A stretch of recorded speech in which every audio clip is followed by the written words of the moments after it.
It's 11:30 at night right now, and I'm gonna start working on this thing. I got the final parts that I needed. Go to bed. No. Go to bed. No. Alright.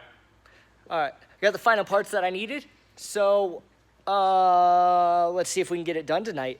Maybe tomorrow. But it's gonna be done. It's gonna be done by tomorrow. That's all. I got this little cap, so I'm gonna be making a custom power steering reservoir, mostly because we don't have one, and the stock ones are really freaking expensive. So I'm just gonna make one.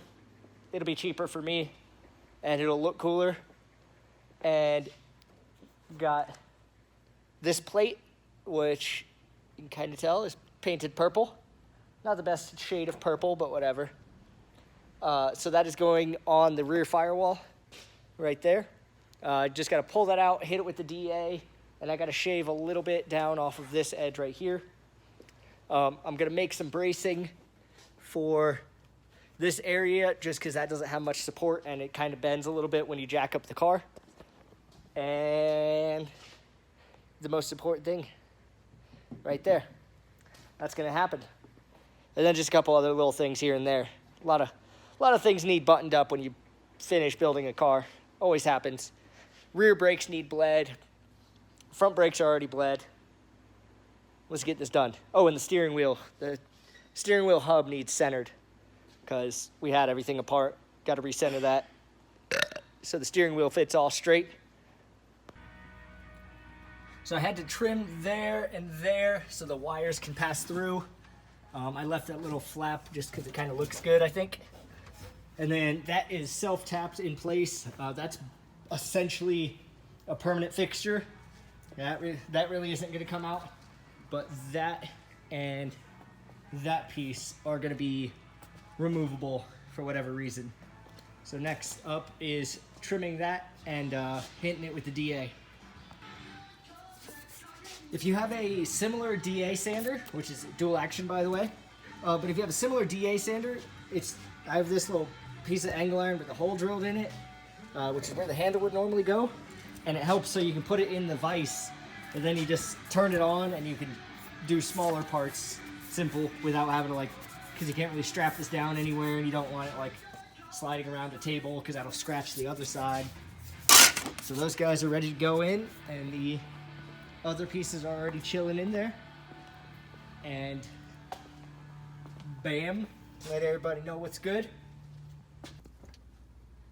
So I just drove the car forward and backward a little bit just to make sure the wheels were perfectly straight. And here's how the steering wheel's sitting. So we are going to pull off the hub, which is covered in electrical tape, not my doing, and realign it to where the steering wheel sits like it's supposed to, obviously. Since I had pulled the wiper motor out, when I put it back, I accidentally got the orientation wrong. So basically when the wipers were down, they were trying to go further down instead of going up. So basically I just had to take them off of there, rotate them, and get them recentered. So now they are working perfect, which I'll show you in a second once I get that boy back on. When I do the custom chassis harnesses like this, I usually just find a single power connection for the wiper motor and basically just hook that straight up to the switch with a relay and all that. But basically you just have one speed. It's not variable speed. I think it's this one. No, this one. So there we go. That's the wiper speed you get. And then also you got to make sure you turn. See, they stay wherever you turn them off, so you just got to turn them off at the bottom. No constant power. But it's much simpler than wiring in a controller and all that, and I don't really know how to wire in a controller for that. That's above my pay grade. So I just discovered a really cool feature.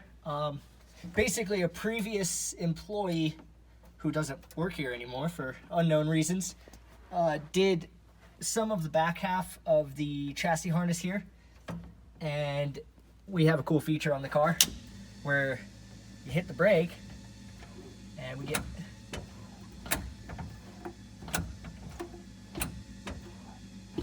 I wonder why that guy's not around anymore. It's weird.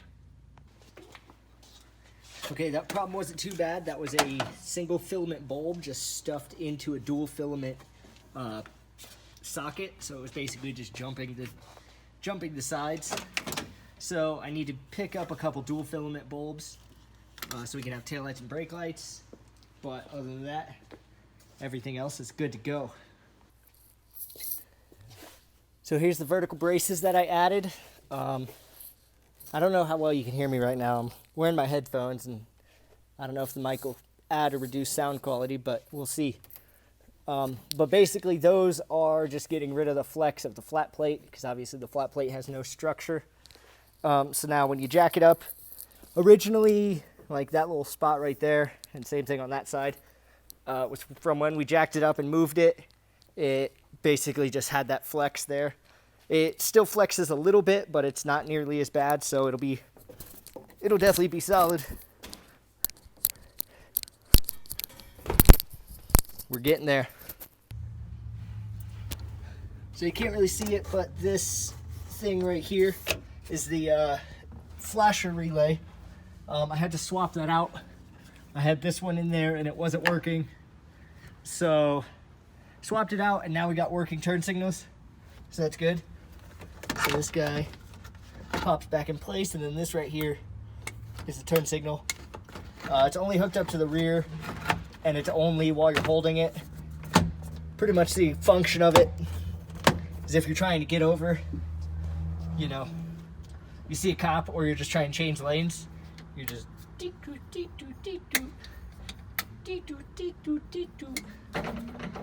so you're not a total douchebag, just kind of a douchebag. Here's a little power steering reservoir I made. It ain't perfect, but you know, whatever. It mounts right over here with two M6 bolts, and then, you know, it's pretty solid. I had to drill a little hole in the cap right here, which you can kind of see, just as a little vent. And then there's no cooler currently hooked up, so he'll need to get one eventually, and that'll just go from this line here to whatever, a little cooler, and then back to the reservoir. And that'll just help keep your power steering temps down. But this reservoir I think might hold a little bit more fluid than the factory one, so that's a good thing. The little leak right there was just one of the AN lines wasn't tight on the power steering, that one right there. So not a big deal. Tighten that up. And now I just need to finish bleeding the power steering system and go for a test drive. So the little hole I drilled did not work. It was spitting out fluid. So I bought this little whatever vent cap from the parts store, and we're gonna see if that works. Hey Matt. Hey, yeah. My Evo's still at the dealership. Yeah. If anybody actually likes me on YouTube, I don't know if anybody actually does. I think they do. Oh, well, if anybody actually likes me on YouTube, send me chocolates or flowers. My Evo's down. I bought a Ford Ranger to drive, but Corey's sad because his Evo is down because the security system shit itself. So he's a sad cookie.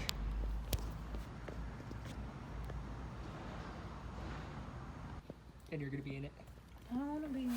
So with the help of this thing right here, the brakes are now bled. So that's cool. That little vent thing that I put on this is not working. It's still leaking fluid out, which I think is because both of the fittings on the bottom are facing up. So the return is just blowing fluid up. It's getting all messy and stuff. So I'm just gonna put a regular plug in that hole and hope that works. It should be fine, I think. I'm not really sure. We'll see. We'll see what happens. And then other than that, luckily you can't see me picking my nose while I'm talking right now. I'm really doing it right now. Other than that, it's good to go. We got to put some 91 octane gas in it because currently we're putting, currently we have some pressure washer, 89 or 80. Wait, no, it's like 85 here. Yeah, but it's also pressure washer gas, which usually comes out of a part out car. So it's probably some bad gas in there, which is no good. That's sad face for bad gas.